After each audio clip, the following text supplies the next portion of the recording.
ต่อไปเจิญญาติโยมท่านสาธุชนคนดีทั้งหลาย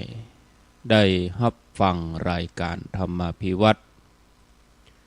ดำเนินรายการโดยท่านพระสาธิตธีระปัญโยสถาบันธรรมภิวัตรอำเภอแม่เมาะจังหวัดลำปางเป็นประจำทุกวันอังคารเวลา 5 นาฬิกาจนถึงเวลา 7 นาฬิกาตอนนี้กำลังรอ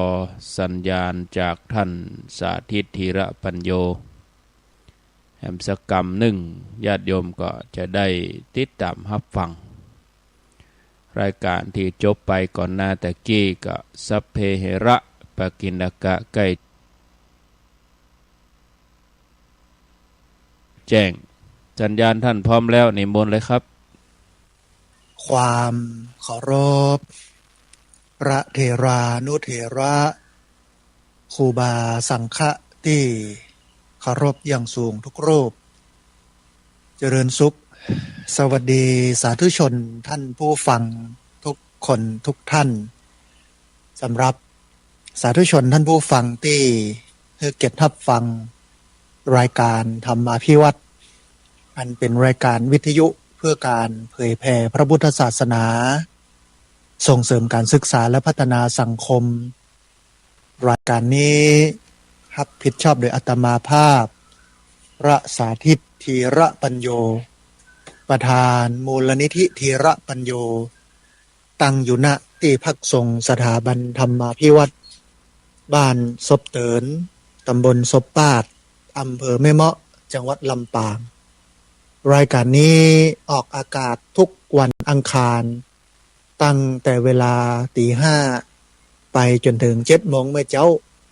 ผ่านทางสถานีวิทยุในเครือข่ายสถานีวิทยุคลื่นสีขาวเพื่อชาวประชาซึ่งมีอยู่หลายคลื่นหลายสถานีหลายจังหวัดออกอากาศผ่านทาง Facebook ไลฟ์ซึ่งเป็นไลฟ์สดของสถานีวิทยุวัดไฟหินบันทึกเทปเอาไปออกอากาศผ่านทางสถานีวิทยุเพื่อการศึกษาและพัฒนาอาชีพRadio Network FM 99.50 เมกะเฮิรตซ์ของวิทยาลัยเทคนิคกฟผแม่เมาะทุกวันศุกร์ตั้งแต่เวลา 8 โมงถึง 9 โมงแม่เจ้าและบันทึกเทปเอาไปออกผ่านทาง เพจของสถาบันธรรมาภิวัตรหรือว่ามูลนิธิธีระปัญโยซึ่งช่องทางสุดท้ายทางหลังนี้ท่านผู้ฟังสามารถไปติดตามรับฟังย้อนหลังไปก๊อปปี้ลิงก์ไปคัดลอกลิงก์ส่งแชร์เอาไปให้กับญาติธรรมทั้งหลายได้ยินได้ฟังกันได้แถมตัวท่านผู้ฟังวันนี้อาตมาภาพอยู่นอกสถานที่นะคือมาได้อยู่ณที่พักสงฆ์สถาบันธรรมาภิวัตรแต่วันนี้มาศึกษาเรียนรู้เรื่องของพระสงฆ์กับการพัฒนาคุณภาพชีวิตพี่น้องเจ้าบ้านในมิติต่างๆกับท่านอาจารย์พระครูสุจินต์นันทกิจท่านเจ้าคณะอำเภอสันติสุขจังหวัดน่านที่วัดโป่งคำอำเภอสันติสุขจังหวัดน่านอาจจะบ่มีความพร้อมหลายเรื่องนะวันนี้บ่ได้เอาปักกระตืน บันทึกรายชื่อคนร่วมทำบุญว่าใครทำบุญต่อใดอย่างใดมาโดยนะต้องขออภัย มาแต่คืนก็มาถึงประดึกนะฮะประมาณสัก 2-3 ทุ่มก็จะได้จับวัดอู้เอยกันก็เกือบเที่ยงคืนนะฮะแล้วก็เจ้านี่ต้องตื่นมาจัดรายการแล้วก็ฉันเจ้านะหลังจากนั้นก็จะไปที่อำเภอตาวังผาจะไปเรียนรู้การทำงานของพระสงฆ์ที่เปิ้นเอาพุทธธรรมคำสอนของพระพุทธเจ้าเนี่ยไปให้พี่น้องชาวบ้านได้ปฏิบัติใช้นะแล้วก็ได้เกิดมรรคเกิดผลที่มันจับต้องได้นะฮะอันนี้ก็เป็นสิ่งที่อาตมาภาพสนใจอยากที่จะมาเรียนรู้นะครับก็ในท้ายรายการท่านอาจารย์พระครูสุจินต์นันทกิจอาจจะเข้ามาร่วมร่วมร่วมแจมกันสักน้อยนึงนะฮะแล้วก็อาจจะมีเสียงท่านผู้ฟังจากรอบข้างนะเพราะว่าจะเป็นเสียงสุนัขเพราะว่าจะเป็นเสียงรถนะเสียงคนนู้นนี่นั่นนะต้องขออภัยกับท่านผู้ฟังไว้ก่อนนะเนื่องด้วยว่าจัดในที่โล่งนะฮะในศาลาด้านหน้าหนทางนะอาจจะมีเสียงรบกวนนะ เพราะว่าเดี๋ยวควายมาประมาณสัก6 โมงอันพระคุณเจ้าเปิ้นตื่นออกมาเนี่ยการทำงานปัดกวาดเจ็ดถูอาจจะมีเสียงพ้องโยมเอาเข้ามาส่ง อาจจะมีเสียงพ้องอันนี้ต้องขออภัยกับท่านผู้ฟังที่ติดตามรับฟังอยู่ฮะก็จะทิ้งรายการให้ท่านอาจารย์พระครูอภิวัฒนวิกรมเปิ้นจัดเนอะก็กลัวว่าญาติโยมที่ฟังอยู่ทางบ้านจะง่อมจะเหงาท่านผู้ฟังนะฮะจะเกิดเติงหาก็เลยดึกเดินกึ่งคืนต่อใดยังได้อิดเหนื่อยยังได้ก็ต้องตื่นออกมาได้มาพบกับท่านผู้ฟังที่ตั้งตารอฟังอยู่เพราะว่าเขาปะกันติด1-2 วันเนาะก็คือวันเสาร์8 โมงถึง 9 โมงแล้วก็วันอังคารตี 5 ถึง 7 โมงไม่เจ้าเหมือนวันเนี้ยนะฮะแต่ก็รายงานให้ท่านผู้ฟังก่อนนะฮะว่าวันนี้บ่ได้อยู่ที่พักสงฆ์สถาบันธรรมาภิวัตรอำเภอแม่เมาะจังหวัดลำปางแต่ว่ามาศึกษาเรียนรู้เรื่องของพระสงฆ์กับการพัฒนาคุณภาพชีวิต ของพี่น้องชาวบ้านณวัดปงคำอำเภอสันติสุขจังหวัดน่านที่จริงอำเภอสันติสุขจังหวัดน่านโดยเฉพาะวัดปงคำเนี่ยท่านผู้ฟังน่าสนใจท่านผู้ฟังเพราะว่าท่านอาจารย์พระครูสุจินต์นันทกิจเนี่ยเปิดวัดเป็นพื้นที่ในการที่พี่น้องชาวบ้านในจังหวัดน่านเอาผักปลอดสารพิษที่ท่านอาจารย์พระครูสุจินต์นันทกิจเป็นไปส่งเสริมเอามาขายที่นี่ที่นี่เป็นจุดรับส่งเช่นถ้าเอามาขายปั๊บเพื่อนมีวิสาหกิจชุมชนเนาะฮับละอ่อนเปิ้นก็คัดแยกโน่นนี้นั่นจ้ำตีราคาแล้วก็เอาไปร้านค้าที่ฮับซื้อเช่นห้างสรรพสินค้าร้านค้าใหญ่ๆเนาะกรุงเทพหลายร้านหลายที่ก็มาฮับเอาไปขายพี่น้องชาวบ้านก็บ่ต้องอิดนักผลิตอย่างเดียวให้มันมีคุณภาพให้มันได้มาตรฐานเสร็จแล้วท่านอาจารย์พระครูเพิ่นก็เอาไปขายสินี่มันมีกำไรขึ้นมาเพิ่นก็ละอ่อนบริหารจัดการเอามาเป็นการแหงคนแบกหามเจ้าหน้าที่การเงินเจ้าหน้าที่โน่นนี่นั่นมันก็ทำให้คนหนุ่มสาวที่อยู่ทางบ้านเนี่ยท่านผู้ฟังที่บ่อยากออกไปยากการทางนอกทางป่างเนี่ยมันก็ได้มีงานทำอยู่ที่นี่เลยรายได้ก็ดี 15,000-20,000นี่ก็โอ้ท่านผู้ฟังอยู่ได้แล้วบ้านนอกคอกนาเฮาอันนี้เนี่ยก็เป็นจุดสนใจอันหนึ่งและเรื่องหนึ่งที่เปิ้นทำก็คือเรื่องสิ่งแวดล้อมนอกจากเรื่องเกษตรอินทรีย์เนี่ยเรื่องสิ่งแวดล้อมเรื่องการอนุรักษ์รักษาป่าต้นไม้แล้วก็ต้นน้ำอันนี้ก็เป็นอันหนึ่งที่เปิ้นทำนะฮะแล้วคิดเรื่องพวกนี้ที่จริงน่าสนใจเฮาจำเป็นต้องเรียนรู้นะเพราะว่าถึงวันที่เฮาหันข่าวพระสงฆ์ในแง่ลบในแง่บ่ดีมันนักนะฮะท่านผู้ฟังแต่ว่าพระสงฆ์ดีๆเนี่ยบ่ค่อยได้ออกนะฮะบ่ค่อยได้มาปะกับท่านผู้ฟังสักเท่าใดที่จริงมีนะฮะแต่ว่าสื่อมวลชนเพิ่นบ่ได้ไปเจาะอาตมาภาพก็ถามนะสื่อมวลชนว่าเนี่ยอย่างบ่ไปเอาข่าวพระดีๆพ่อมาออกเพิ่นก็บอกว่ามันขายบ่ได้ มันขายบ่ได้พระอาจารย์ใครบ่ค่อยอ่านบ่ค่อยซื้อนะมันก็เป็นอย่างอันสังเกตจากการโพสต์ Facebook ของอาตมาภาพเนี่ยแต่ถ้าโพสต์ปกติตอนเช้าจะเป็นธรรมะยามเช้าแม่แรงมาตอนเย็นก็จะเป็นงานที่ไปทำหรือว่าบอกบุญหรือเอาบุญมาให้อนุโมทนาคนจะกดไลค์น้อยมากเลยแต่ถ้าเป็นเรื่องพระที่เนี่ยบ่ดีเนี่ยนะท่านผู้ฟังกดเข้าคนเข้าไปพอเป็นหมื่นคนกดไลค์เป็นพันคนมันฮ้องว่าคอมเมนต์เนาะตอบหั่นน่ะเป็นพันแล้วก็คำอู้ที่ไปบอกไปตอบกับเรื่องราวความเสียหายที่พระสงฆ์ได้ทำการที่มันจะเป็นตั้งออกหรือว่าการแก้ปัญหาเสนอแนะข้อคิดเห็นเสนอแนะเรื่องของปัญหาและทางออกบ่มีฮะ ถ้าไปสังเกตนะท่านผู้ฟังมีแต่กำด่ากำแจ้งนะซึ่งมันบ่สร้างสรรค์ละมันบ่สามารถจะทำให้ความผิดพลาดนั้นมันเป็นบทเรียนแล้วก็นำไปสู่การทำโดยที่บ่ผิดพลาดมันก็เป็นกำจมกำแจ้ง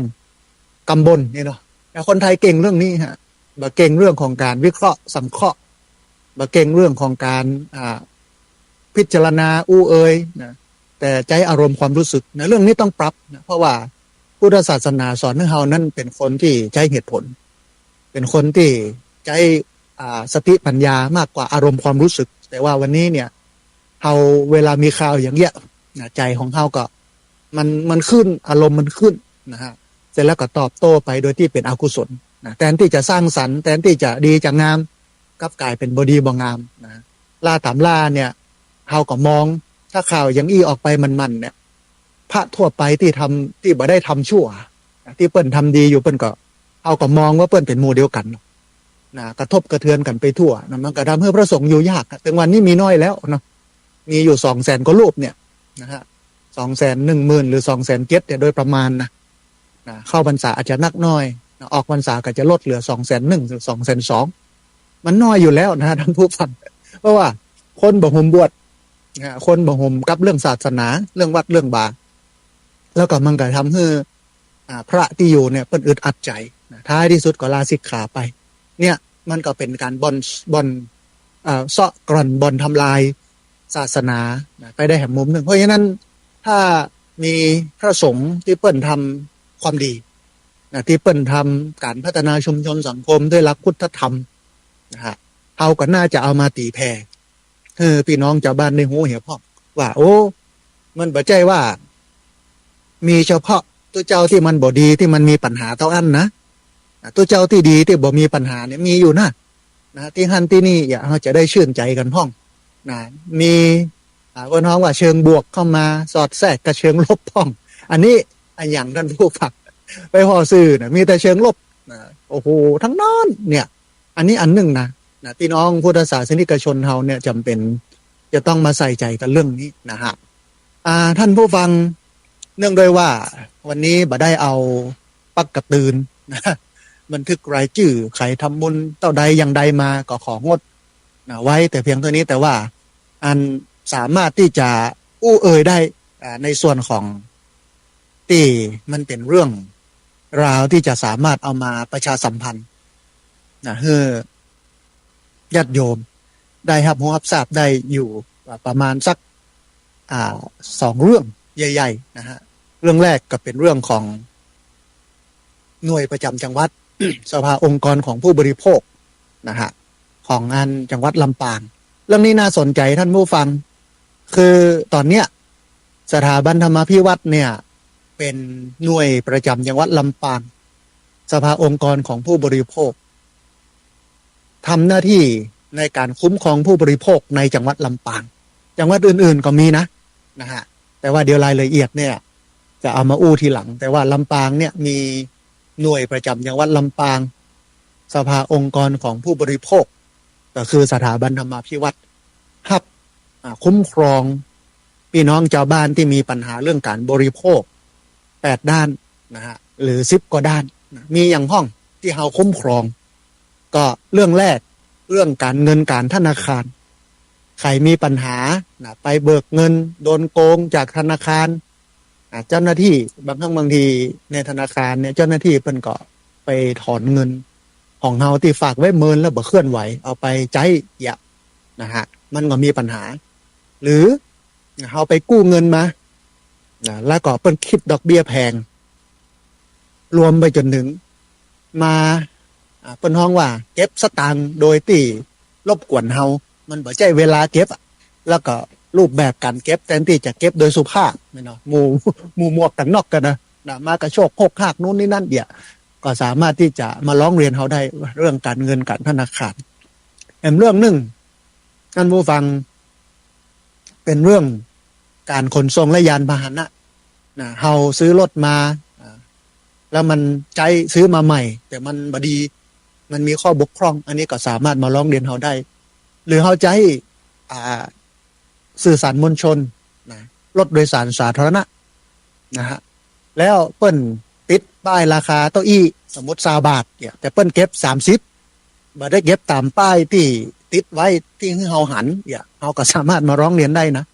รวมไปจนถึงจุดจอดเปิ้นมีจุดจอดของเปิ้นอยู่ลูกแต่บ่จอดไปจอดเลยจุดจอดไปอย่าทำให้เฮาเสียโอกาสเสียเวลารวมไปจนถึงคุณภาพหรือว่าสภาพของรถที่เฮาขับขี่มันลุมันเก่าตลอดจนถึงคนขับบ่พร้อม แทนที่จะเป็นคนสุภาพเรียบร้อยกลับกลายเป็นคนโมโหร้ายนะใจอารมณ์อย่างมู้เนี่ยก็สามารถที่จะมาร้องเรียนเขาได้นะฮะด้านหนึ่งคือด้านบริการสุขภาพท่านผู้ฟังด้านบริการสุขภาพเนี่ยถ้าเราไปใจบริการสุขภาพแล้วนะมันเปิ้นฮ้องว่าบริการบ่ดีมันมี2 อย่างเนาะการรักษาไม่ดีบริการไม่ดีก็สามารถมาร้องเรียนเขาได้อันหนึ่งก็คือเรื่องสื่อสารโทรคมนาคมแล้วก็เทคโนโลยีสารสนเทศนะเป็นเรื่องของอันแรกเลยถ้าเป็นรูปธรรมสายสื่อสารนะที่มันอีลุงตุงนัง นะที่มันอีลุงตุงนังนะฮะโอ้ย้อยหน้าบ้านเฮาแล้วก็จะทำให้มันเกิดอันตรายต่อผู้สัญจรไปมานะไปก้องคอเพิ่นเดียวทำให้รถแฉลบรถล้มรถจนเฮาได้รับบาดเจ็บนั่นก็เป็นเรื่องนึงที่มาร้องเรียนได้รวมไปจนถึงแก๊งคอลเซ็นเตอร์ต่างๆที่โทรมาโทรมาหลอกเฮาเพื่อเฮาเสี่ยงสตังค์นะก็สามารถที่จะไปร้องเรียนได้นะฮะด้านหนึ่งท่านผู้ฟังเป็นด้านเรื่องของอาหารยาแล้วก็ผลิตภัณฑ์สุขภาพถ้าเราไปซื้อยาซื้ออาหารและซื้อผลิตภัณฑ์สุขภาพมากินมาใช้แล้วมันส่งกับผลกระทบในเชิงลบกับเราก็สามารถที่จะร้องเรียนได้รวมไปจนถึงเรื่องของสินค้าและบริการทั่วไปตัวรวมไปจนถึงเรื่องของงานอสังหาริมทรัพย์แล้วก็ที่อยู่อาศัยเช่นไปซื้อบ้านในหมู่บ้านจัดสรรแล้วการบริการของนิติบุคคลหมู่บ้านนั้นๆบ่ดีเนาะหรือเอาไปจ้างผู้รับเหมามาแต่งบ้านให้เฮาแล้วเปิ้นแปลงละหนีเฮานะฮะอันเนี้ยก็สามารถที่จะมาร้องเรียนได้เรื่องของอสังหาริมทรัพย์และก็ที่อยู่อาศัยเรื่องนึงเป็นเรื่องบริการสาธารณะพลังงานและสิ่งแวดล้อมท่านผู้ฟังเช่นค่าไฟมันขึ้นแพงเกินมิเตอร์เพิ่นมาตัดแล้วเรียกเก็บเงินอย่างมื้อเนี่ยอันด้านเนี้ยที่จริงตอนนี้มันมีแก๊งที่เปิ้นโทรมาบอกเขาว่าเป็นเจ้าหน้าที่จากการไฟฟ้าส่วนภูมิภาคจะมาเปลี่ยนมิเตอร์ให้เฮาแล้วเฮาได้แถม3 ปันคือให้เฮาตั้งสติให้ดีนะท่านผู้ฟังโอ้จะไปเฮ็ดหันแกเงินที่เปิ้นล่อไว้3 ปันเนี่ยถ้าเฮาสนใจเอาเลยเนาะมันก็ยุเอาสตังค์เฮามันก็มีโยมที่อยู่ใกล้วัดสำนักของพระอาจารย์เปิ้นก็โทรมาถามเพราะว่าเปิ้นรู้ว่าเฮาทำงานด้านนี้แต่ก่อนฮะพระอาจารย์เนาะพระอาจารย์ก็เอาง่ายๆโยมโทรไปเลยที่ภูมิภาคเปิ้นก็โทรไปปรากฏว่าภูมิภาคก็บอกว่าโอ้มันมีนโยบายนะอย่างนี้นะหิมบ่ดีนะเสียสตังค์คือเปิ้นนะฮะอันนี้ก็คือเรื่องของบริการสาธารณะพลังงานและสิ่งแวดล้อมด้านหนึ่งที่กำลังทำก็คือด้านการศึกษาท่านผู้ฟังถึงแม้ว่าประเทศไทยวันนี้เขาจะมีนโยบายการศึกษาจะต้องจบทุกคนต้องจบการศึกษาขั้นพื้นฐานก็คือม.3 การใช้จ่ายบ่มีแต่มันแปลงถึงวันเนี้ยกะลดกะลากะกินบางที่ก็มีกะเทอมแฝงเข้าไปตัวบริการนั่นบริการนี่เขาเสียหนักก็มาร้องเรียนได้และด้านอื่นๆนะฮะเพราะฉะนั้นท่านผู้ฟังเมื่อเจอปัญหาเหล่านี้กึดบ่เข้าบ่ออกกึดถึงสถาบันธรรมาภิวัตรหน่วยประจำจังหวัดลำปางสภาองค์กรของผู้บริโภคนะฮะสำนักงานเปิ้นตั้งอยู่ที่ไหนอันนี้เฉพาะจังหวัดลำปางนะหน่วยประจำจังหวัดลำปางสภาองค์กรของผู้บริโภคตั้งอยู่ที่เลขที่249/42ถนนเขลางนครตำบลเวียงอำเภอเมืองจังหวัดลำปางเปิดบริการตั้งแต่วันจันทร์ถึงวันศุกร์ในเวลา 8:30 นถึง 4:30 นนะครับหมายเลขโทรศัพท์054-012-274ท่านผู้ฟังจดกำเนิดเพื่อมีปัญหาเรื่องของการบริโภคหลายด้านที่อาตมาภาพได้บอกตะกี้ที่หมายเลข054-012-274นะฮะมีเปิ้นฮ้องว่า Facebook ของหน่วยประจำจังหวัดลำปางสภาองค์กรของผู้บริโภคตัวเฮาก็สามารถไปซักถามที่หันใดถ้าพี่น้องลำปางอยู่ใกล้ในลำปางในจังหวัดลำปางนี่นะจะไปใช้บริการไปสอบถามไปร้องเรียนโน่นนี่นั่นเฮามีเจ้าหน้าที่รับเรื่องร้องเรียนอยู่นะฮะก็สามารถไปที่สำนักงานได้หรือว่าโทรไปได้ถ้าจะไปสำนักงานก็อยู่ที่สะพานข้ามต้ามาโอก่อนจะถึงสะพานข้ามต้ามาโอในเวียงลำปาง ตรงข้ามกับร้านตาปิโหลซุกี้ตาปิโหลอันนี้โฆษณาให้ร้านซุกี้ตาปิโหล เพราะว่ามันง่ายมันอยู่ตรงข้ามกันสำนักงานอยู่ที่ท่านเชิญท่านผู้ฟังไปใช้บริการเนอะท่านผู้ฟังเนอะเชิญท่านผู้ฟังไปใช้บริการตัดนี้ได้นะฮะอันนี้ก็เป็นเรื่องนึงนะท่านผู้ฟังที่สำคัญแล้วก็แหมอันนึงที่จะเอามาให้ท่านผู้ฟังได้ร่วมอนุโมทนาแล้วก็ได้ร่วมทำกันก็คือขณะนี้ที่พักสงฆ์สถาบันธรรมาภิวัตรร่วมกันกับมูลนิธิธีระปัญโยเปิ้นจะทำการปรับพื้นที่เตรียมปลูกสวนไผ่สร้างสวนไผ่เวรุวันเหมือนในสมัยพุทธกาลนะฮะเปิ้นมีสวนป่าเวรุวันโลกป่าไผ่เขาก็อยากให้มีป่าไผ่โดยเฉพาะไผ่ที่จะเอาไปปลูกเนี่ยเป็นไผ่สังมนซึ่งมันสามารถเอามาใช้ประโยชน์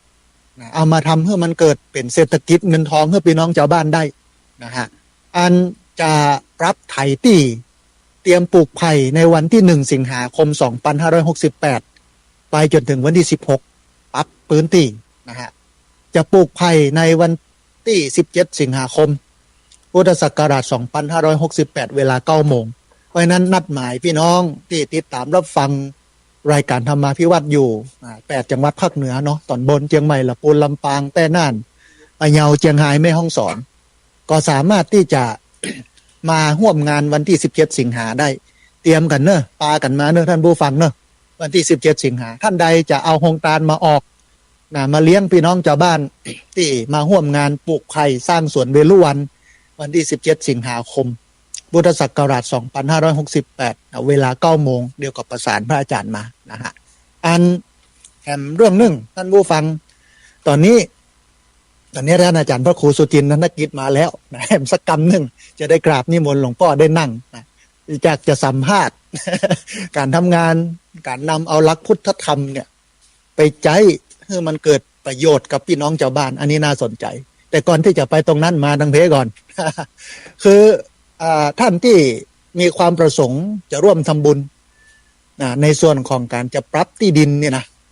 ฮะเอารถไถเอารถแมคโครรถแท็กเตอร์ไปปรับเพื่อมันเรียบมันเปียงถ้ามันบ่เรียบบ่เปียงเนี่ยท่านผู้ฟังเวลาปลูกเวลาน้ำมันขังมันจะตายอัน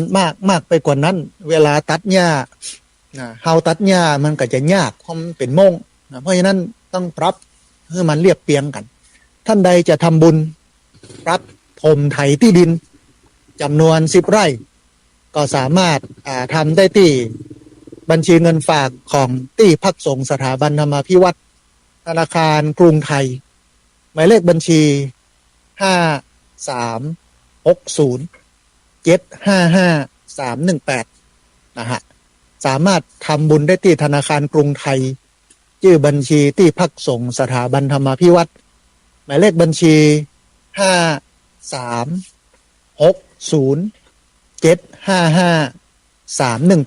นะอันนี้มาทำกันได้ในส่วนของการจะปรับที่นะฮะอันที่สองท่านผู้ฟังอยากจะเป็นเจ้าภาพต้นไผ่ก้าไผ่นะฮะก้าละ50 บาทที่จริงราคามัน40แต่ว่าเผื่อไว้10 บาทเพราะว่าจะเอาไปจ้างละอ่อนไปขุดหลุม หลุมละ10 บาทละอ่อนเจ้าบ้านนะที่สามารถมาขุดได้เนี่ยเปิ้นก็จะมีรายได้ของเปิ้นตัวนะหลุมละ10 บาท10 หลุมก็ได้100แล้วลูกท่านผู้ฟัง30 หลุมก็300แล้วนะฮะมัน1,000 ต้นมัน1,000 หลุมนะฮะเพราะฉะนั้นท่านใดอยากจะทำบุญเป็นเจ้าภาพกล้าไผ่นะต้นละ50 บาทก็สามารถทำบุญได้ที่ธนาคารกรุงเทพชื่อบัญชีนางสาววรันทรจงรุ่งโรจน์สกุลหมายเลขบัญชี748 028 6231นะฮะสามารถทำบุญซื้อต้นไผ่ต้นละ50 บาทได้ที่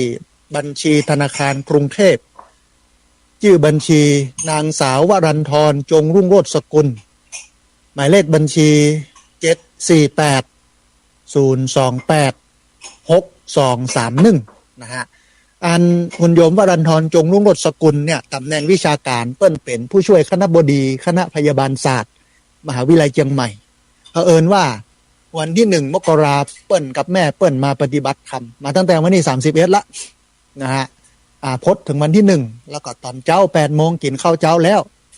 อาตมาภาพก็จะตักบาตรเสร็จอย่างหมดก่อนที่เปิ้นจะกลับเปิ้นก็มาถามว่าพระอาจารย์จะปลูกไผ่ที่ไหนอาตมาภาพก็ชี้ให้ดูหลังวัดว่าที่มันโล่งๆเนี่ยอาจารย์10 กว่าไร่เนี่ยอยากจะปลูกที่นี่อาจารย์ว่าอู้ดีขนาดอาจารย์พระอาจารย์นั้นโยมขอเป็นสะพานบุญเนอะจะไปเรียรายนะพี่น้องชาวบ้านมาร่วมปลูกไผ่กับพระอาจารย์ก็เลยขออนุญาตว่าเอาบัญชีอาจารย์ไปเลยเนาะถ้าต้นไผ่เนี่ยจะลงบัญชีนั้นนะบัญชีของอาจารย์นี่อาจารย์เปิ้นว่าดีเจ้าแล้วเปิ้นก็รายงานมาตลอดว่าตอนนี้มีคนทำบุญเต้าอี้เต้าอันมีรายชื่อมีไผ่พ่องละเอียดพอสมควรกี่ต้นตอนนี้ต้นไผ่ได้อยู่600 ปลายแล้วนะท่านผู้ฟัง600 กว่าต้นแล้วนะถ้าไผ่จ้านี่นะ จะมาได้เป็นเจ้าภาพก้าไผ่นะเพราะฉะนั้นเรียนเชิญเจริญพรได้มาร่วมบุญด้วยกันท่านนี้นะฮะอันนี้บุญแรกนะบุญต้นไผ่บุญสวนไผ่เวรุวันบุญที่2ท่านผู้ฟังบุญสร้างพระธาตุเจดีย์สุขเจริญตอนนี้การสร้างเจดีย์ก็ดำเนินการไปเรื่อยๆนะโดยใช้ระยะเวลา6 เดือนในการสร้างตอนนี้กำลังเทคานฐานที่2หลังจากที่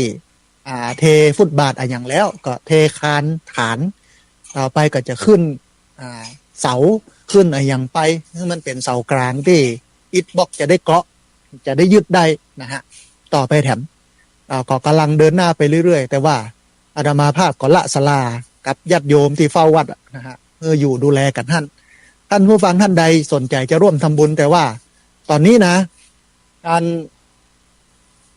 อู้ถึงเรื่องของการสร้างเจดีย์สุขเจริญเนี่ยตอนนี้เพิ่นมีเจ้าภาพแล้วคุณแม่อุษาสุขเจริญเพิ่นเป็นเจ้าภาพการสร้างอยู่ที่ประมาณ850,000 บาทเซ็นสัญญากันเรียบร้อยละใช้ระยะเวลาในการสร้างเนี่ย6 เดือนนะฮะตอนนี้ก็สร้างไปเรื่อยๆอันนี้อาจารย์มาเป็นห่วงแต่ว่าจะเป็นห่วงอยู่3 เรื่องแรกก็คือชัดเจดีย์ชัดยอดเจดีย์แต่ว่าท่านอาจารย์ณัฐพงษ์ดันจรูนเปิ้นก็ส่งแบบมาละแล้วก็ให้ช่างประเมินราคามาแล้วจำนวนเงินอยู่ที่55,000 บาทเพราะฉะนั้นท่านใดอยากจะมาเป็นเจ้าภาพชัดเนอะพี่น้องมีอันเดียวนะ แล้วมันจะอยู่กับที่ท่านเนี่ยไปเป็นพันปีท่านผู้ฟังชัดมันก็เป็นองค์ประกอบสำคัญสุดท้ายของพระธาตุเพราะฉะนั้นท่านผู้ฟังท่านใดอยากจะร่วมทำบุญเป็นเจ้าภาพชัดพระธาตุ55,000 บาทก็เรียนเชิญเจริญพรได้มาร่วมทำบุญกันได้แถมอันหนึ่งพระแก้วพระเจ้ายกแกะนะฮะ7 นิ้ว15 นิ้วเป็นยกอินเดียยกเขียวอินเดียอูกับช่างที่เปิ้นเป็นศาลาแล้วเปิ้นก็บอกว่า70,000พระอาจารย์15 นิ้วสมบูรณ์แบบ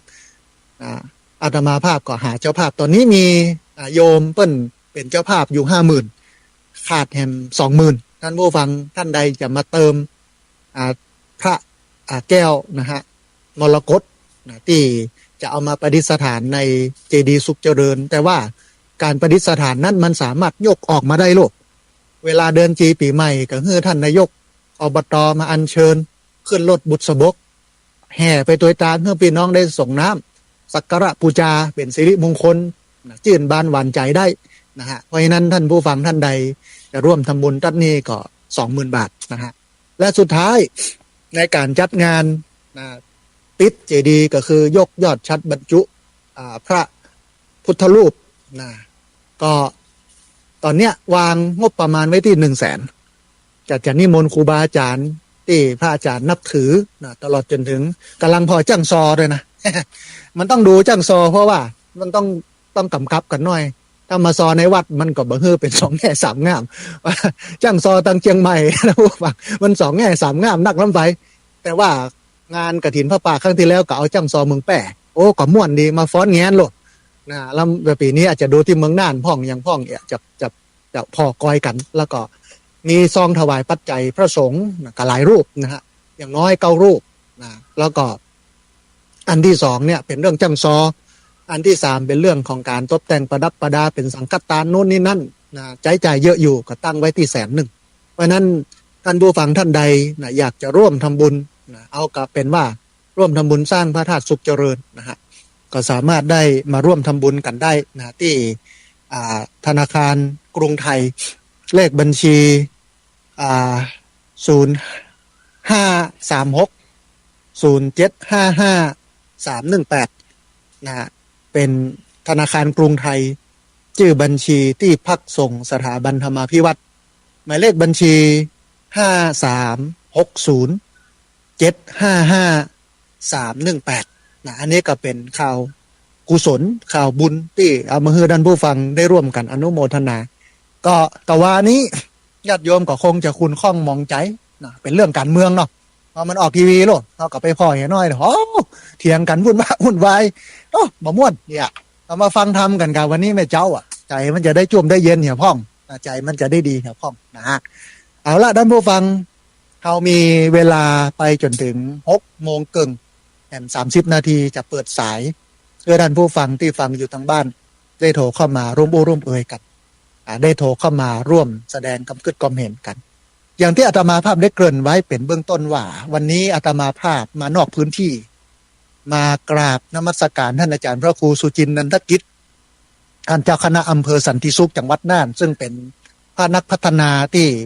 ปัญญาการด้านการพัฒนาชุมชนสังคมมาอย่างยาวนานแล้วก็เป็นคุณูปการกับพี่น้องชาวบ้านถึงในพื้นที่และนอกพื้นที่อาตมาภาพศรัทธาในตัวพระอาจารย์เปิ้ลสโลแกนของเปิ้ลเนี่ยเปิ้ลก็บอกว่าอันเอาทำเป็นฐานเอางานเป็นทุนเอาบุญเป็นกำไรนะเขาฟัง3 คำนี้แล้วใจขึ้นนะท่านผู้ฟังเอาทำเป็นฐานเอางานเป็นทุนเอาบุญเป็นกำไรอันนี้เป็นแนวคิดท่านและท่านทำเยอะมากโดยเฉพาะที่วัด เป็นพื้นที่เป็นศูนย์กลางในการที่ญาติโยมที่พระอาจารย์ไปสนับสนุนนะผลิตภัณฑ์ทางการเกษตรโมบะฟักโมบัดเขือบัดแตงบะอันถั่วโน่นนี่นั่นนักมากแล้วก็ปอกาคนกลางหรือบริษัทมารับซื้อของเปิ้นไปราคาสูงเปิ้นก็เอาเงินนี้ให้กับพี่น้องชาวบ้านอย่างเช่นทั่วไปเขาขายท้องตลาดเนี่ยแตงกวาลูก3 บาท 5 บาทแต่มาที่นี่ราคาสูงฟักทองนะฮะเอาขายราคาบักกี่บาทแต่มาที่นี่ไปปรับปรุงสายพันธุ์ไปโน่นนี่นั่นก็ราคาสูงขึ้นคือเนี่ยน้อยแต่ในนักต้องยอมรับว่าอาชีพก็เป็นส่วนหนึ่งที่สำคัญถ้าบาอันพระพุทธเจ้าบาเอาเรื่องอาชีพนี้ไปไว้ในมรรค8เรื่องสัมมาอาชีวะถ้าเองก็ต้องเป็นผู้นำในเรื่องเหล่านี้นะเดี๋ยวจะได้กราบนิมนต์อาจารย์พระครูสุจินต์นันทกิจได้เล่าเรื่องราวนะที่ท่านพระอาจารย์ทำนะยาวๆไปเลยนะครับนะเพราะว่ามีเวลาเหลือแล้วก็เดี๋ยวจะได้สอบถามเป็นบางเรื่องบางราวนะที่ถ้าท่านผู้ฟังสนใจอาตมาภาพอาจจะเป็นตัวแทนนะเอ่ยกับท่านอาจารย์เพื่อเปิ้นไทยทอดนะถึงเรื่องเหล่านี้มาแต่ว่าตอนเนี้ยเอามาฟังก่อนว่าเปิ้นเริ่มอย่างไรเริ่มเมื่อใด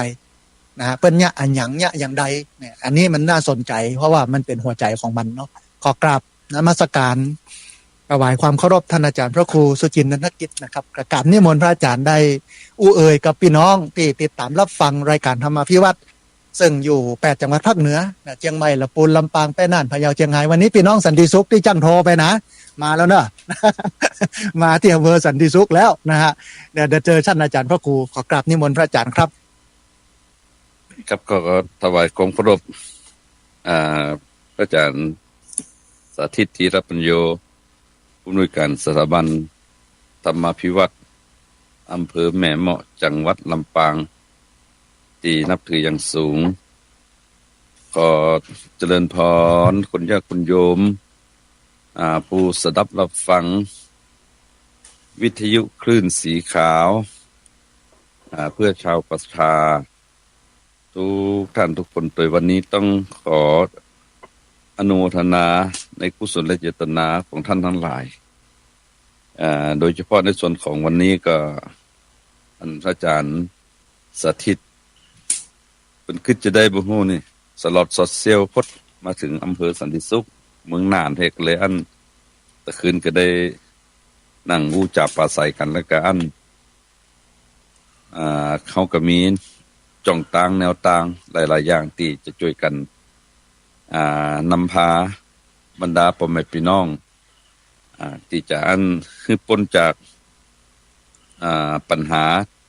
ตีมันมาลุมเล่าในส่วนของทางด้านกายก็ดีทางด้านใจก็ดีทางด้านอารมณ์ก็ดีซึ่งวันนี้ก็ได้นัดกันตั้งแต่เจ้าแล้วพอดีตะมาตะคืนไอ้จำวัดดึกน้อยหนึ่ง แล้วก็ช่วงนี้อากาศมันเปลี่ยนอย่างเมืองน่านนะตอนนี้ก็อากาศก็เริ่มบึดร้อนบึดหนาวบึดร้อนบึดหนาวอีก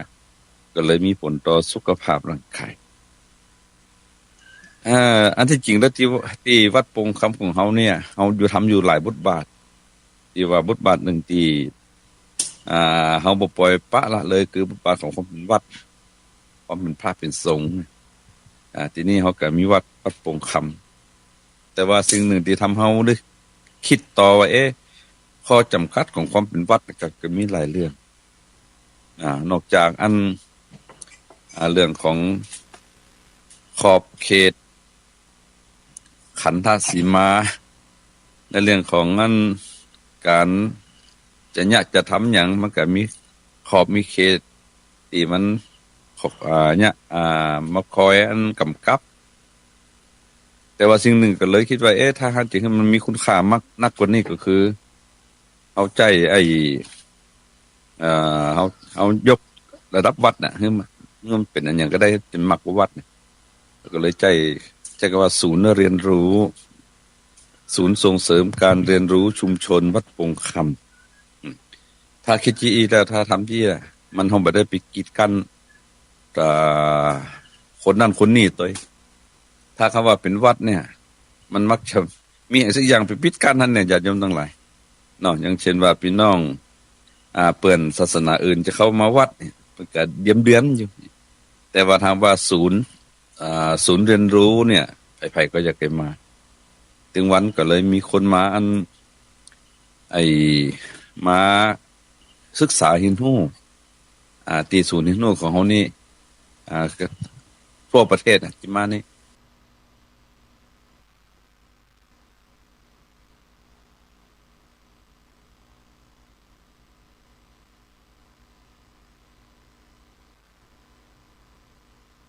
ศูนย์เรียนรู้เนี่ยไผก็อยากไปมาถึงวันก็เลยมีคนมามาศึกษาหินหูตีศูนย์หินหูของเขานี่ทั่วประเทศที่มานี่เพราะเขาเองเป็นคนโชคดีที่เป็นคนเกิดนี่ใหญ่นี่ได้รับการศึกษาที่นี่เนาะแล้วก็ได้รับการเพาะบ่มอบรม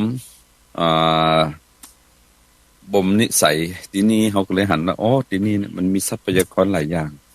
มีจ่องแห่งการทำความดีหลายอย่างที่สำคัญเนี่ยเขาสามารถยกระดับของทรัพยากรเรานั้นมาเป็นเครื่องมือในการพัฒนาคุณภาพชีวิตบรรดาพ่อแม่พี่น้องได้หลายๆอย่างก็เลยคิดได้ยี่ก็เลยว่าอันเขามาทำศูนย์เรียนรู้เขาเกิดคิดว่าเขาจะต้องความทุกข์ของชาวบ้านก็คือความทุกข์ของพระสิ่งหนึ่งที่อาตมาคิดก็คือในเรื่องของการประกอบสัมมาอาชีพที่พี่น้องชาวบ้านเฮาเนี่ยโดยเฉพาะพี่น้องเกษตรกรได้เผชิญมาต้องบอกว่าได้ผจญมายิ่งทำก็ยิ่งจนยิ่งทำก็ยิ่งจมเพราะว่าเฮาไปทำการเกษตรโดยเฉพาะเกษตรตามนโยบายของรัฐที่ผ่านมาทางกลไกของราชการเนี่ยเนาะเช่นว่ารัฐบาลนั่นมาก็มีนโยบายแบบนี้รัฐบาลนี่มาเปลี่ยนไปกับรัฐบาลนั้นมาก็มีนโยบายแบบนี้เจ้าบ้านก็เลยเอาบัตรตันนี่เนาะลาตำลีกำลังปลูกก็ไม่กำลังจะใหญ่จัดพอดนี่น่ะเปลี่ยนหิมแล้วบ่ฮู้ว่าจะได้ไปปลูกอันใหม่แหมนะเจ้าบ้านก็เลยบ่ได้ลืมหูลืมตาสิ่งที่ตามมาคือความเป็นหนี้เป็นสินผูกมัดผูกพันกันอาตมาก็เลยมาวิเคราะห์ว่าอันเนี้ยการทำพัฒนารูปแบบการทำการเกษตรเนี่ยที่เป็นเรื่องของหลักสัมมาชีพเนี่ยมันอยู่ที่วิธีคิดการอยู่ที่วิธีคิด2เนี่ยมันจะต้องปรับความรู้ด้วยเอาความรู้มันแมทกันระหว่างความรู้ใหม่ความรู้เก่า3เนี่ยในเรื่องของการเข้าถึงข้อมูลการใจข้อมูลเนี่ย มันเป็นเรื่องสำคัญถึงวันเจ้าบ้านอยู่ห่างไกลข้อมูลทั้งที่ว่าข้อมูลอยู่รอบตัวเก่าแล้วก็4เนี่ยมันจะต้องรู้จักในการวางแผนให้เป็นระบบให้เป็นระบบเป็นจังหวะมีจังหวะจังเว้นในการขยับขับเคลื่อนแล้วก็5นี่ก็เฮาจะต้องรู้จักในการมีพื้นที่ในการปฏิบัติจริงถ้าเป็น GE เนี่ยมันจะยังการยกระดับคำว่าเกษตรเนี่ยมุ่งผลสู่เป้าหมายคือการดับทุกข์ทางกายให้กับบรรดาพ่อแม่พี่น้องชาวบ้านได้นี่เนาะทีนี้เฮาก็เลยที่ผ่านมาเฮาวิเคราะห์ว่าเกษตรบนฐานทุนเนี่ยกับเกษตรบนฐานธรรมเนี่ยมันจะแตกต่างกันเกษตรบนฐานทุนก็คือใช้ทุนเป็นฐานงานเป็นเงินบุญคือส่วนเกินของชีวิตนี่เนี่ยหมายความว่าเฮาจะยะหยังก็แล้วแต่เนี่ยเฮามักจะถูกพักถูกยู่ว่ากันบ่มีเงินมันยะบ่ได้ต้องอาศัยนายทุนเข้ามาส่งมาเสริมต้องมีแหล่งทุนเข้ามาสนับสนุนกันแต่เฮาลืมไปว่าคำว่านายทุนแหล่งทุนเหล่านี้มันบ่ได้มาฮื้อมาบ่ได้แม่นไปทำพันธสัญญาต่อกันแล้วสิ่งนี้ตามมาคือมันจะต้องงอกเงยภายใต้คำว่าดอกเบี้ยกันบ่ร้อยละ5แล้วก็ร้อยละ10เนาะมันก็เลยผูกพันกับปัจจุบันมาเลยผมก็เลยว่าอันนี้คือเป็นการตอกย้ำซ้ำเติมกับพี่น้องเกษตรกรเกษตรบนฐานทุนใช้ทุนเป็นฐานงานเป็นเงินมาเก่ามาเกี้ยเฮาสมัยก่อนเฮาจะยะหยังเฮามาจ้อยกันหรอกเอาไม้เอามือกันพริกบ้านเหนือเกลือบ้านใต้จักไข่อยู่บ้านตะวันตกอย่างกันเนาะเขามีอยู่ตะวันออกกินปลาอาหารอยู่ตามน้ำตามปลากับหิหายกายหอมกันก็มาเป็นอาหารอันโอชะรอเลี้ยงเฮาได้แต่เดี๋ยวนี้จะยะหยังนี่มันจะต้องเอาเงินเป็นเงื่อนไขแม้แต่จะเข้าไปอบรมประชุมสัมมนามีเบี้ยเลี้ยงก่อ มีเบี้ยเลี้ยงก่อกันบ่มีเบี้ยเลี้ยงค่าตึงไปมื้อแลงมื้อละส้มปากบ่ฮู้เนี่ยจะได้แบบเนี้ยมันก็เลยยังคำว่าเกษตรบนฐานทุนมันถูกผลักดันไปเป็นอาการจัดการจากคนที่เปิ้นมีกำลังนักกว่าเฮาอีกใช้ทุนเป็นฐานงานเป็นเงินบุญคือส่วนเกินของชีวิตความเสียสละการแบ่งปันแก้กุลอุดหนุนกันนี่แทบจะมองบ่หันแทบจะมองบ่หันเพราะว่าต่างคนต่างอยู่ต่างคนต่างไปตัวไผตัวมันอีกกันเนาะอาตมาก็เลยว่าถ้าจะเฮามาปรับวิธีคิดใหม่เฮาจากเกษตรบนฐานทุนมาเป็นเกษตรบนฐานธรรมเกษตรบนฐานธรรมก็คือใช้ธรรมเป็นฐานงานเป็นทุนบุญคือเป้าหมายทำเป็นฐานก็หมายความว่าคนเฮาเนี่ยจะยะหยังก็แล้วแต่จะอยู่ไหนก็แล้วแต่จะใช้ชีวิตดำเนินชีวิตที่ไหนก็แล้วแต่เบื้องต้นเฮาจะต้องนึกถึงธรรมนี่ก่อนธรรมที่ว่านี้เฮาจะต้องนึกถึงความอุดมสมบูรณ์ของธรรมชาติแล้วก็สิ่งแวดล้อมนี่ก่อนธรรมชาติและสิ่งแวดล้อมโดยเฉพาะสิ่งที่อยู่ใกล้ตัวเฮาเนาะยกตัวอย่างเช่นในพื้นที่เนี่ยมีดินไหมมีดินที่มีที่ทำกินไหมมีต้นไม้มีอากาศดีไหมอย่างนั้นต้องมีดินดีต้องเข้าถึงธรรมชาติและก็สิ่งแวดล้อมมีน้ำดีคนก็ต้องเป็นคนดีโดยอากาศก็จะต้องดีโดยก็ไม่ก็ตอกมันก็จะต้องล่มลื่นก็มีคุณค่ามีมูลค่าโดย2เนี่ยธรรมที่2คือธรรมที่เป็นวิถีวัฒนธรรมคำว่าวิถีวัฒนธรรมของคนเฮาเนี่ยมันคือหยังวิถีวัฒนธรรมวิถีแปลว่าแนวทางเนาะธรรมคือธรรมแนวทางที่จะสู่การพัฒนาให้เกิดความเจริญเนี่ยก็คือคนจะต้องเข้าใจกันช่วยเหลือแก้กุลกันเพิ่งปะอาศัยกันคนนั่นมีนี่คนนี้มีนั่นเมื่อเฮาไปมาหาสู่กันมาแลกเปลี่ยนเรียนรู้กันเนี่ยอันนี้เขาเรียกว่าเป็นวิถีวัฒนธรรมบางวันก็อาจม่วนกันหน่อยพ้องม่วนกันพ้องช่วยกันยะนั่นยะนี่พ้องเนี่ยอันเนี้ยเขาเรียกว่าวิถีวัฒนธรรมเป็นแนวทางที่อยู่ร่วมกันอย่างมีความสุขที่บ่เกิดความขัดแย้งแก่งกายกันเนี่ยแต่ที่สำคัญก็คือเราอยู่ในพื้นที่มาเราจะต้องมีน้อมนำเอาพระธรรมคำสั่งสอนเนี่ยนะของศาสนาที่เราเคารพนับถือ หรือว่าสิ่งที่เราเชื่อถือมาถูกปลูกฝังให้เกิดการนับถือมาตั้งแต่โบราณนี่ค่ะสิ่งนี้เนี่ยเกษตรบนฐานธรรมเราจะต้องเข้าถึงธรรมที่เป็นธรรมธรรมชาติและสิ่งแวดล้อมธรรมที่เป็นวิถีวัฒนธรรมธรรมที่เป็นพระธรรมคำสอนที่เขาเคารพนับถือถ้าเอามาประมวลเข้าหากันแล้วอันนี้มันเป็นเครื่องมือในการอยู่ร่วมกันในการที่สร้างความมั่นคงกับในการพัฒนาคุณภาพชีวิตเนาะทำเป็นฐานงานเป็นทุนบุญคือเป้าหมายบุญคืออะไรบุญคือความถูกต้องบุญคือความเสียสละบุญคือการแบ่งปันบุญคือการแก้หนุนจุนเจือซึ่งกันและกันที่สำคัญบุญมันจะต้องจับต้องได้บ่เขาอยากจะสร้างวาดภาพฝันว่าบุญคือสวรรค์คือนิพพานเนี่ยบ่ฮู้ว่าจะอยู่ตรงไหนเรื่องอ่อนถามนะสวรรค์อยู่เนี่ยคือหยังนิพพานคือหยังเอาอธิบายว่าได้แต่บุญนะในเรื่องของวิถีนี่บุญที่จับต้องได้ถ้าว่าเขามีความเสียสละสักน้อยนึงเนี่ยอันยังเกิดขึ้นเนาะถ้าว่าช่วยกันคนละไม้คนละพัฒนาแหล่งน้ำมันก็จะได้น้ำสะอาดเอาช่วยกันเขียนระเบียบว่าบ่ให้ไผเอาน้ำเอาหยังมาทิ่มมาขวางลงน้ำเนินขี้เหินขยับปั๊บเบิ้นเนี่ยน้ำเขาก็จะมีน้ำสะอาดแม่น้ำสะอาดแล้วมีอย่างเกิดขึ้นปูเกิดขึ้นปลาเกิดขึ้นอาหารโปรตีนเกิดขึ้นผักไม่ใส่เกลือเกิดขึ้นมันเป็นเรื่องดีๆด้วยถนนหนทางเขาจะเปิดสร้างมาให้แล้วสร้างโดยงบประมาณนั่นแหละใครอยากใครทิมก็ทิมใครอยากใครขว้างใครอยากล้นเหลือเกลือกาดเนี่ยถ้าว่าเขาเสียสละสักน้อยนึงเจอกันนอน1 อาทิตย์1 วันเจอกันพัฒนา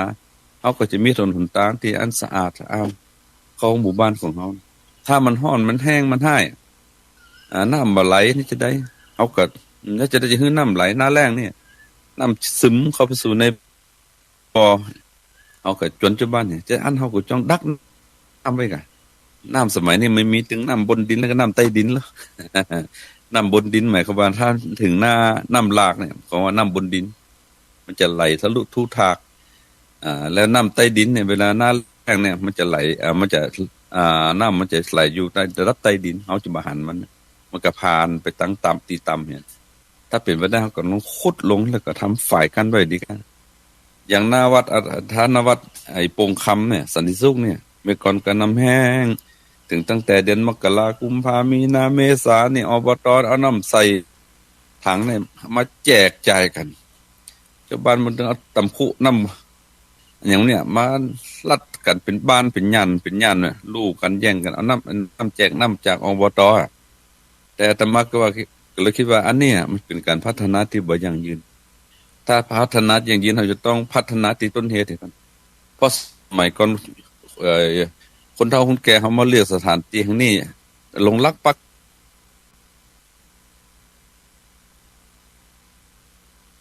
ฐานเป็นหมู่บ้านเขามาเป็น100 กว่าปีเนี่ย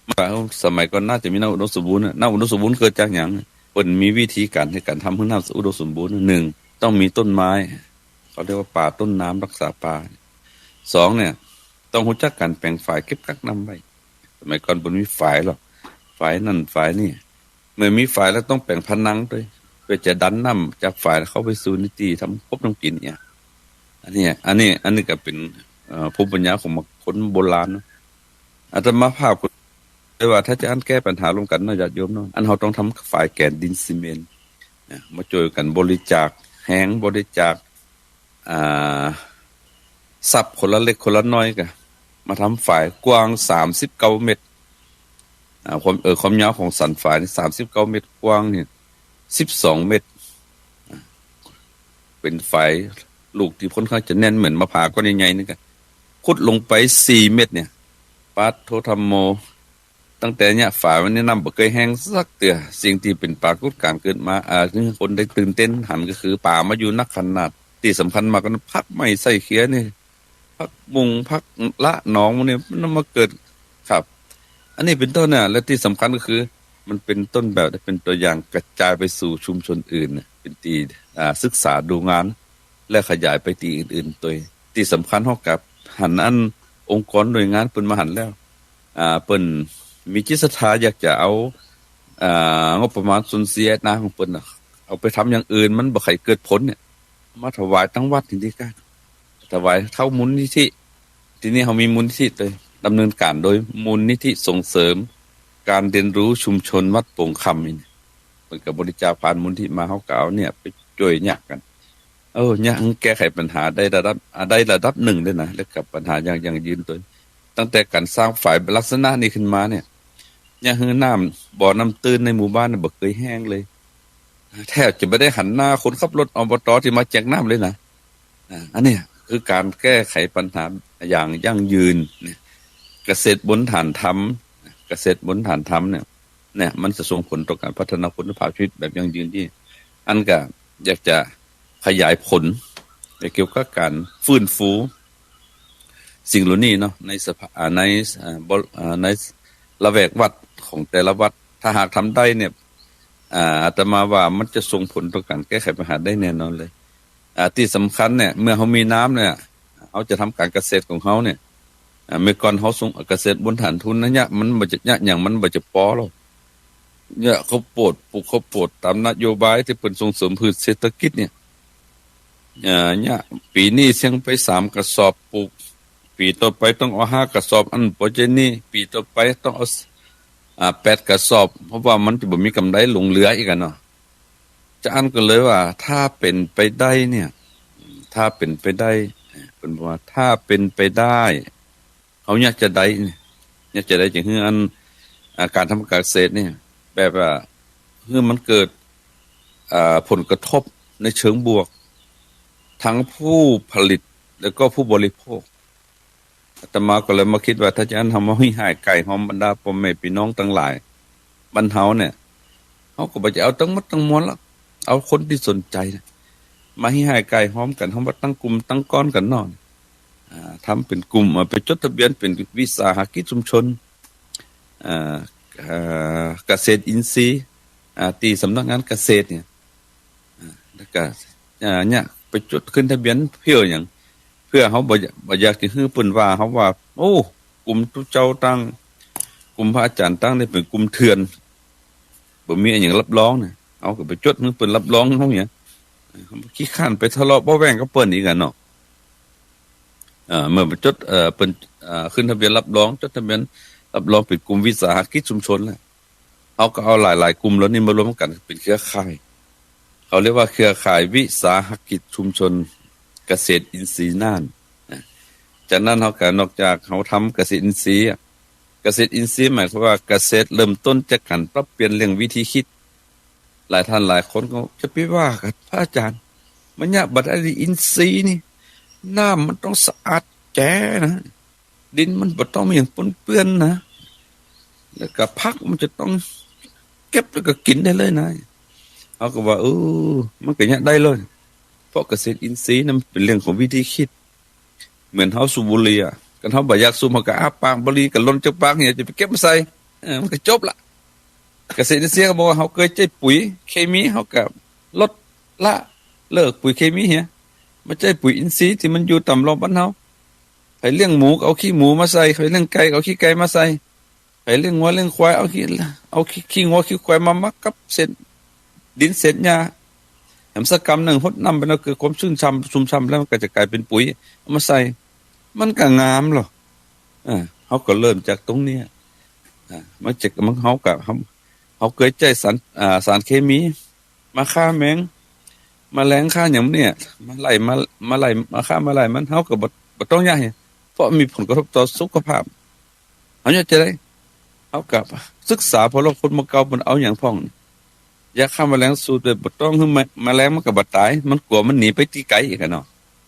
มันก็หนีไปค้อนที่เขาใช้สารเคมีพุ่นนี่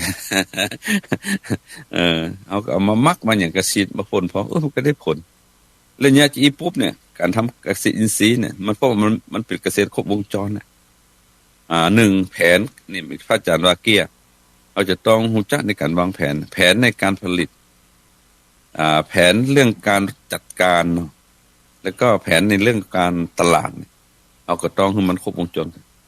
เขาผลิตบอกได้พองตีจะบ่ให้มันเกิดปัญหาเนี่ยเอาก็ผลิตมันสัมพันธ์กับเรื่องของผู้บริโภคในการตลาดแต่ที่สำคัญเขาจะต้องทำแบบให้มีคุณภาพของมีคุณภาพของดีเนี่ยไผๆก็จะเคยได้พบไผๆก็จะเคยกิน ไผๆก็อยากบริโภคเพื่อให้เกิดความมั่นใจเขาก็ไปจวนคนที่เป็นบริโภคของมื้อนี้คนกลุ่มสุขภาพรักสุขภาพมาเยี่ยมมาพอดูว่าเขาผลิตจะได้พร้อมนี่เพิ่นมาหันใส่เพิ่นก็โอ้อันนี้เกษตรบนหันทำที่ตัวแต่นะมันก็ส่งผลต่อความเชื่อมั่นความมั่นใจระหว่างผู้บริโภคแล้วก็ผู้ผลิตที่สำคัญก็คือเขาได้นักกว่านั้นน่ะมันสร้างความชื่นใจก็คือทำพื้นที่ให้น้อยใจพื้นที่น้อยแต่ผลิตแบบมีคุณภาพและก็ราคาเป็นธรรมผู้ผลิตเนี่ยมีสุขภาพดีเพราะเขาบ่ได้ใช้สารพิษสารเคมีผู้บริโภคก็สุขภาพดีบ่ได้มีสารเคมีตกค้างในภาคของเขานี่เนาะที่สำคัญคือรายได้มันแบบสม่ำเสมอเนาะมีตลาดรองรับอย่างต่อเนื่องและมันก็จะสร้างความมั่นคงสร้างความเชื่อมั่นให้กับบรรดาพ่อแม่พี่น้องเกษตรกรโดยที่สำคัญนักกว่านั้นเนี่ยเมื่อเขาใช้พื้นที่น้อยเนี่ยพื้นที่ใหญ่อยู่ที่ไหนมันก็จะกลายเป็นป่าเมื่อกลายเป็นป่ากับป่านั่นก็จะกลายเป็นป่าต้นน้ำเอาน้ำมาเติมฝ่ายของเขาเนี่ยมันก็จะวนเวียนมาเจี้ยอันนี้เขาเรียกเนี่ยเกษตรบนฐานธรรมมันส่งผลต่อการพัฒนาเป็นอย่างยืนอันนี้ก็อยากจะนำเรียนพระคุณท่านเนาะที่สดับรับฟังนี่แล้วก็เจริญพรกับคุณอยากคุณโยมทั้งหลายว่าการปรับเปลี่ยนวิธีคิดการแลกเปลี่ยนเรียนรู้ซึ่งกันและกันที่สำคัญก็คือการเข้าถึงข้อมูลกันแจ้งข้อมูลที่มันสัมพันธ์กันได้มันตันกันได้การรู้จักการวางแผน